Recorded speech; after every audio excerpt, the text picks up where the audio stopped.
What's up, everybody? Welcome back to the Live with Brandon Blakeney podcast. Of course, I'm your host, Brandon Blakeney, aka Brandon Lee TV, back at it again with another banger, my friends. So kick back, relax, y'all know the vibes, and come take a ride with me.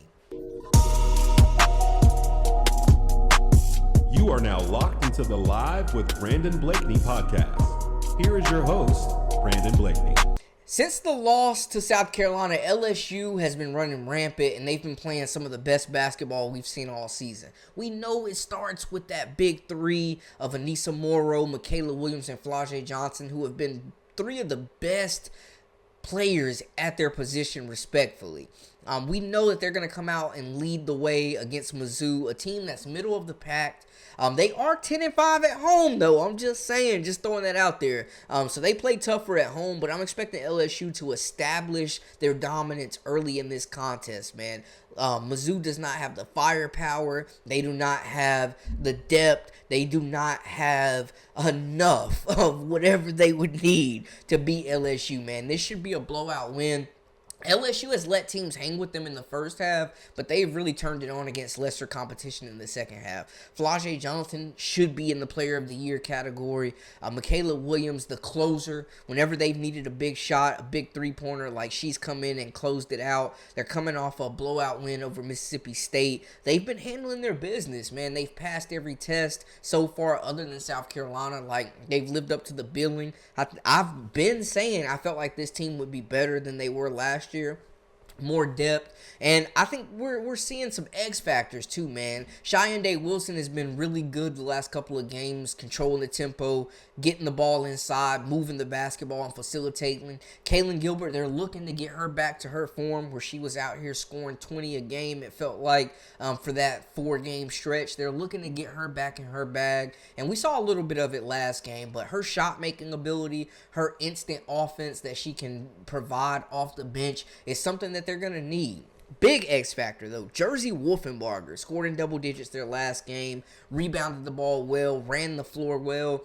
She has such a high ceiling, in my opinion, and they haven't completely unlocked her, but we got to give her some grace, too, man. She is literally 6'4" and has played on the perimeter majority of her career, even at Arkansas, was on the perimeter. Now, Coach Kim Mulkey is throwing her in the paint and is unlocking another skill set of hers and sharpening her game.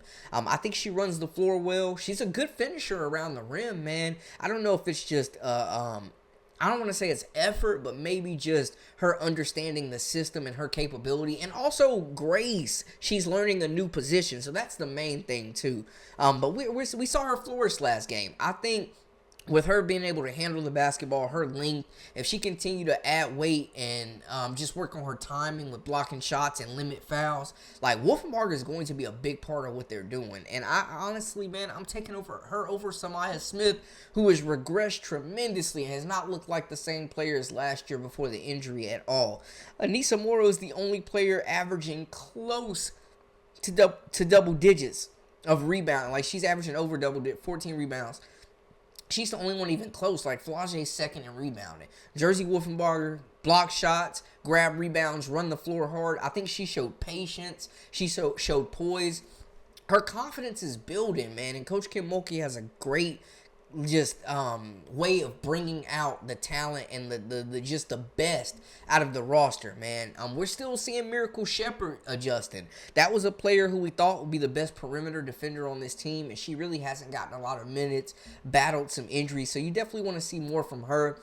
Jada Richard has been a very nice addition, a very refreshing, like eye-opening player for this team as a freshman on a back. I mean, she's in a backcourt with a lot of veterans, man, with Cheyenne Wilson, with Flau'jae, with Michaela Williams, with Laster Poa, who has completely gotten her minutes taken away, got suspended as well. So Richard, her shooting the basketball, her three-point shooting ability, something that LSU has struggled with as a team, shooting the three-point shot. I think Richard could definitely be an impact in this game coming off the bench, and I love what the freshman has showed, but they just need to come out and play their game. They need to get them stars involved. They need to create space. They need to share the basketball. They need to play defense. They've been playing really good defense, forcing turnovers, and they're one of the best transition teams in the entire country.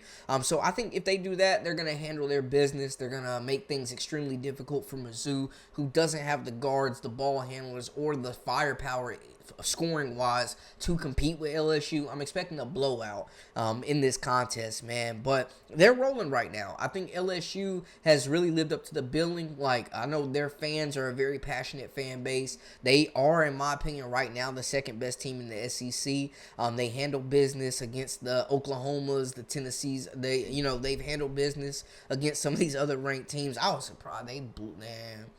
That Oklahoma game was crazy. That really got ugly for a little bit before they came back. But they've handled their business, man. Other than South Carolina, like, LSU has definitely handled their business. So I got to salute to them. But I think this will be an easy win. Keys to the game, of course, getting the big three going, making shots early, creating space for them to operate, rebounding the basketball, continue to play this bench minutes and get them reps. Because the development of these bench players is going to be crucial. Depth is going to be crucial for them down the stretch, man, because we saw them get a little tired at South Carolina. Still had a chance to win, but depth will be crucial. That will take this team to the next level. Jersey Wolfenbarger is my X factor. Expecting a big game. She's got a really high ceiling, and I think that they just need to continue to work with her and bring the best out. But y'all let me know how y'all feel in the comments. Defend, rebound, push the pace, score the basketball, stay aggressive, and limit transition, and guard the three-point line, because Mizzou likes to shoot that three ball. Guard the three-point line, run those guards off the three-point line, and establish dominance. Get in their chest, press them, guard 94 feet, and LSU should be walking away with an easy dub, man. Y'all let me know how y'all feel in the comments. That is a wrap for us. For all the latest and the greatest, I am Brandon Blakeney, a.k.a. Brandon Lee TV. This is the Live with Brandon Blakeney podcast. And until next time, we out.